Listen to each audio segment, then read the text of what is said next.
Everyone, अब हम चलते हैं part 3 of our obstetric series. तो देखो, हेमाटोलॉजिकल ना बहुत सारे चेंजेस आते हैं। देखो, आईसी मूवी टीवी जो होता है, मतलब inspiratory capacity, minute, ventilation, tidal volume, ये सब इंक्रीज हो जाएगा। ठीक है, कार्डियक आउटपुट इंक्रीज हो जाएगा बाय 5 वीक। 4th वीक मतलब 4 चैम्बर, ठीक है, मतलब हार्ट बनता है फीटस का, उसके बाद कार्डियक आउटपुट इंक्रीज हो गया। मैक्सिमम होता है 32 वीक पे। ठीक है, फिर उसके बाद लेकिन 10 दिन बाद ये डिलीवरी के नॉर्मल हो जाता है। ठीक है, लेकिन पेरीपार्टम जो हमारा कार्डियक अरेस्ट होता है ना, उसके चांसेस बढ़ जाते हैं क्योंकि कार्डियक आउटपुट बढ़ जाता है। ठीक है, उसके बाद प्लाज्मा जो है वो हमारा 40% बढ़ेगा, आरबीसी 20%। तो देखो कि पानी ज़्यादा बढ़ गया, सेल्स कम है, डाइल्यूशनल हीमोग्लोबिन हो गया। वैसे ही अगर तुम देखो तो हीमोग्लोबिन कम लगेगा ना।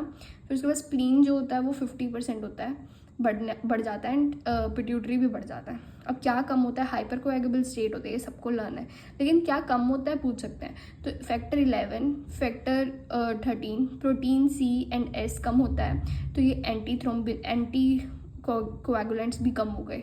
ठीक है, तो हाइपर कोएगुबल बन गई, एंटी थ्रोम्बिन कम हो जाता है, एल्ब्यूमिन कम होगा, ईस्नोफिल कम होगा, हीमोग्लोबिन का कंसंट्रेशन कम होगा, हीमोग्लोबिन नहीं, हीमोग्लोबिन का कंसंट्रेशन।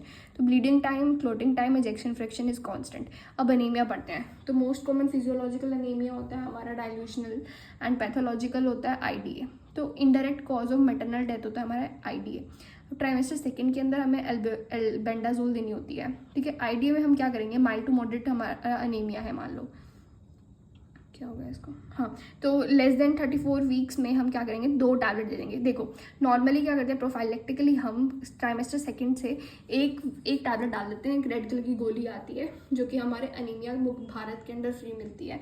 30 उसके अंदर 60 मिलीग्राम हमारा आयरन होता है, एंड 500 माइक्रोग्राम हमारा फॉलिक एसिड होता है। ठीक है, अब माइल्ड टू मॉडरेट है तो तुम क्या करो, लेस देन 34 वीक्स में ना 2 टैबलेट दे दो उसकी। अनीमिया की ट्रीटमेंट में हम 2 टैबलेट देते हैं। अगर मोर देन 34 वीक्स है, मतलब कभी भी प्रेगनेंसी में, मतलब कभी भी डिलीवरी हो सकती है, तो हम पेरेंटल आयरन एक बार दे देंगे अपने आप से। सीवियर अनीमिया है, लेस देन 5 है, किसी भी ट्राइमेस्टर में है, गो फॉर ब्लड ट्रांसफ्यूजन। अगर मोर देन 5 है, लेकिन 5 मतलब सीवियर है, तो 5 to 6.9 लगा लो। ठीक है, तो हम क्या करेंगे, लेस देन 34 वीक्स के अंदर पेरेंटल आयरन देंगे।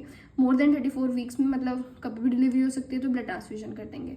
एंड अगर वो हमारा जो पेरेंटल आयरन होता है ट्राइमेस्टर 1 के अंदर कॉन्ट्रा इंडिकेटेड होता है। अगर ट्राइमेस्टर 1 के अंदर तुम्हें इस कंडीशन के अलावा कोई अनीमिया मिला है, तो तुम क्या करोगे? तुम पेरेंटल पे ना स्विच करके 2 टैबलेट आयरन उसकी ए सैप शुरू कर दोगे, रिस्पेक्टिव की ट्राइमेस्टर सेकंड से शुरू करेंगे, नहीं, 2 टैबलेट शुरू करो चुपचाप। ठीक है, उसके बाद सी सेक्शन जो होता है, हमें ना मतलब इंडिकेटेड है इन हार्ट डिसीजेस कौन से, अगर अयोटा इन्वॉल्व है, सिंपल से ट्रिक है, अयोटिक एन्यूरिज्म हो गया, सीवियर एएस हो गया, मार्फिन के अंदर अयोटिक डायलेशन होता है, एंड वारफेरिन पे है तो।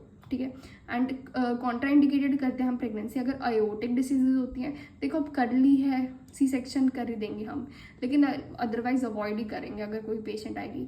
तो सीवियर एमएस हो गया, पल्मोनरी हाइपरटेंशन को मत भूलना, पल्मोनरी हाइपरटेंशन, एंड पेरिपार्टम कार्डियोमायोपैथी की अगर हिस्ट्री है तो। नेक्स्ट है हमारा, देखो, T3 T4 जो होता है ना, वो हमारा प्लेसेंटा को क्रॉस कर देता है। TSH जो होता है वो प्लेसेंटा को क्रॉस नहीं करता। हमारा कितना मेंटेन करना पड़ेगा हमें? 2.5। ठीक है, नॉर्मली भी हम उतना ही मेंटेन करते हैं। जो प्रेगनेंसी है ना, वो यूथायरॉइड स्टेट होती है, मतलब ऐसा है कि most common cause of hypothyroidism, hyperthyroidism, ये सब प्रेगनेंसी में कंफ्यूज करने की कोशिश करेंगे, but no, pregnancy is not cause for the thyroid. ठीक है, यूथायरॉइड काफ़ी सारी फीमेल प्रेग्नेंट होती हैं, मतलब उसमें भी मेंटेन रहती हैं। ठीक है, it can trigger it can dampen it, but who has the previous history of it, not the normal one. ठीक है, अब एंटीबायोटिक जो हम प्रेगनेंसी में दे सकते हैं, कैंप मतलब सिफेलोस्पोरिन दे दो, पेनिसिलिन दे दो, हम एम्पिसिलिन दे सकते हैं, मॉक्स दे सकते हैं, मेट्रोनिडाजोल दे सकते हैं। ठीक है, उसके बाद आएगा हमारा अल्कोहल। ये सारे ना साइड इफेक्ट्स हैं, ये बहुत इंपॉर्टेंट है। तो अगर अल्कोहल ले रही थी मदर, तो बच्चा माइक्रोसिफेली हो जाएगा, एंड साथ में स्मूथ। माइक्रोसिफेली के बारे में एक खास बात ये है कि देखो, स्टैंडर्ड डिविएशन लेस देन 2 में ही हम ना एबनॉर्मल मान लेते हैं, लेकिन माइक्रोसिफेली के केस में you will go to less than -3 standard deviation. Phenytoin जो इसमें स्मूथ फिल्ट्रम होता है। ठीक है, उसके बाद आएगा फेनिटॉइन, उसके अंदर हेडिंगटॉइन सिंड्रोम होता है। उसका मतलब क्या होता है? डिजिट का हाइपोप्लेजिया, मिड फेशियल हाइपोप्लेजिया हो गया। हाइडेंटॉइन का मतलब होता है हाइपोप्लेजिया, ढंग से नहीं बना। लिथियम इज एब्सटीन, लिथियम हम किसको देते हैं? Mother with mood disorders, right. Isotretinoin जो होते हैं वो एनोशिया कर देता है। थैलेमोइड फोकोमेलिया वॉरफेरिन के अंदर होता है डाइसाला। डाइसाला का मतलब क्या होता है, कॉन्ड्रोडिस्प्लेशिया स्टिपल बोन, ठीक है। नोज बहुत ज़्यादा मतलब फ्लेक्सिबल सा बच्चा हो जाएगा, असल में बच्चा पैदा ही नहीं हो पाता, ठीक है। मिथोट्रेक्सेट के अंदर क्लोवर लीफ स्कल होता है, क्रेनियस ओस्टियोसिस भी बोलते हैं हम इसको। टेमोक्सिफिन पे है तो DES होता है, जो स्टिल बहुत थ्रिल नहीं कराता, हमारा मुलेरियन मिली 6 होता है, ठीक है। फिर उसके बाद मीजोप्रोस T शेप होता है हमारा, ठीक है। मीजोप्रोस जो होता है मोबियस सिंड्रोम, नाम भी मैच कर रहा है। इंडोमिथासिन जो होता है <32 वीक तक तो इट्स ओके, इसके बाद हो गया ना तो क्या है, PDA को बंद कर देगा।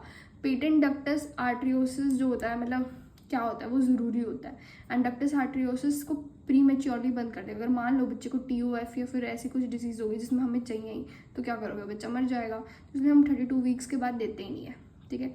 मैक्सिमम 5 रेडिएशन तक ठीक है अगर मदर एक्सपोज हुई, लेकिन एक्सरे वगैरह नहीं करना चाहिए मदर का। एक्सपोज होगी तो फिर हम MTP भी नहीं करेंगे, ठीक है। आंवला जो होता है वो रिकरेंट प्रेगनेंसी लॉसेज होते हैं। एंटीबॉडीज कौन सी होती है, lupus, anti cardiolipin and anti beta two glycoprotein, any one on 2 occasions, ठीक है। तुमने 2 ओकेजन पे कोई भी एक पॉजिटिव मिल रही है तो दैट इज़ द क्राइटेरिया, ठीक है। उसमें एक क्लिनिकल क्राइटेरिया को भी ऐड करना है। अब लूपस एंटीकोएगुलेंट्स कहता है, कैसे पता चलता है, APTT का बढ़ के, ठीक है। फिर उसको ट्रोफोब्लास्ट के एक्चुअली ये इनिबिट करती है। तो क्लिनिकली में क्या होता है, 1 और more than 1 episodes of thrombosis मिलेगा, 1 और more than episode of fetal loss in trimester 1 में भी 2 पार्ट में डिवाइड किया हमने। देखो एक या एक से ज़्यादा फीटल लॉस हो रहा है तुम्हारा मोर देन 10 वीक्स पे, या फिर 3 या 3 से ज़्यादा फीटल लॉस हुआ है तुम्हारा लेस देन 10 वीक्स पे। रिकरेंट ट्राइमेस्टर 1 प्रेगनेंसी लॉस का रीज़न APLA ही होता है।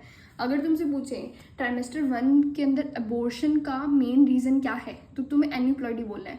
रिकरेंट प्रेगनेंसी लॉस पूछें तो APLA होगा। एंड ट्राइमेस्टर 2 के बारे में भी हम पढ़ेंगे।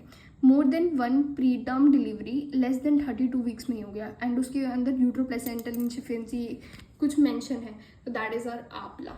APLA के अंदर क्या है कि ट्रोफोब्लास्ट चले गए तो कहाँ से मतलब हाइपरटेंशन वगैरह हो जाएगा ना, यूट्रोप्लेसेंटल अच्छे से बन ही नहीं पाएगा, इनसफिशिएंसी हो जाएगी। मैनेजमेंट क्या है, APLA के अंदर अगर थ्रोम्बोटिक इवेंट या फिर प्रेगनेंसी लॉस नहीं हुई है and you just know APLA है तो गिव एस्प्रिन। अगर कुछ थ्रोम्बोटिक इवेंट या फिर प्रेगनेंसी लॉस की हिस्ट्री है देन हिपैरिन और एस्प्रिन को कॉम्बिनेशन दो, ठीक है। पोस्टपार्टम में रिज्यूम दी एंटीकोएगुलेंट 6 घंटे के बाद अगर वेजाइनल है, 12 घंटे के बाद अगर LSES है, क्योंकि APLA तो सिर्फ प्रेगनेंसी रिलेटेड नहीं है, वो ऑलरेडी वो फॉर टाइम है, फॉर लाइफ है, एंड वो इतनी ज़्यादा हाइपर कोएगेबल है कि उसमें DVT वगैरह बहुत सारे चांसेस हो सकते हैं। इसलिए हमें जल्दी से एंटीकोएगुलेंट को कंटिन्यू कर देना। और आप तो वॉरफेरिन भी कर ही सकते हो तुम कंटिन्यू प्रेगनेंसी का ख़त्म होने के बाद, तो ठीक है।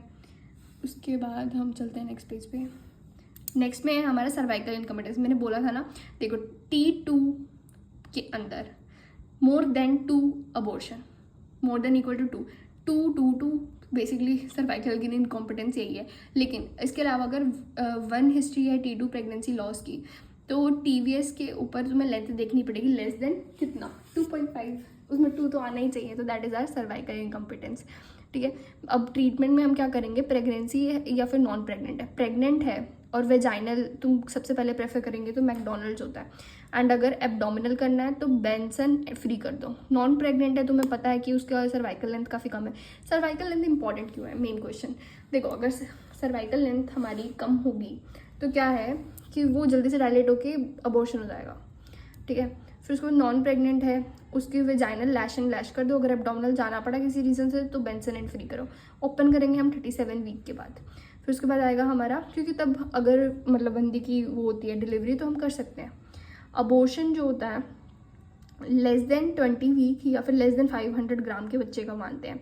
मिस्ड अबॉर्शन किसको बोलेंगे, mean sac diameter more than equal to 25 with no embryo, crown rump length more than equal to 7 mm with no cardiac activity, इसको बोलते हैं missed abortion. Most common T1 T2 abortion, कोई भी abortion aneuploidy होता है।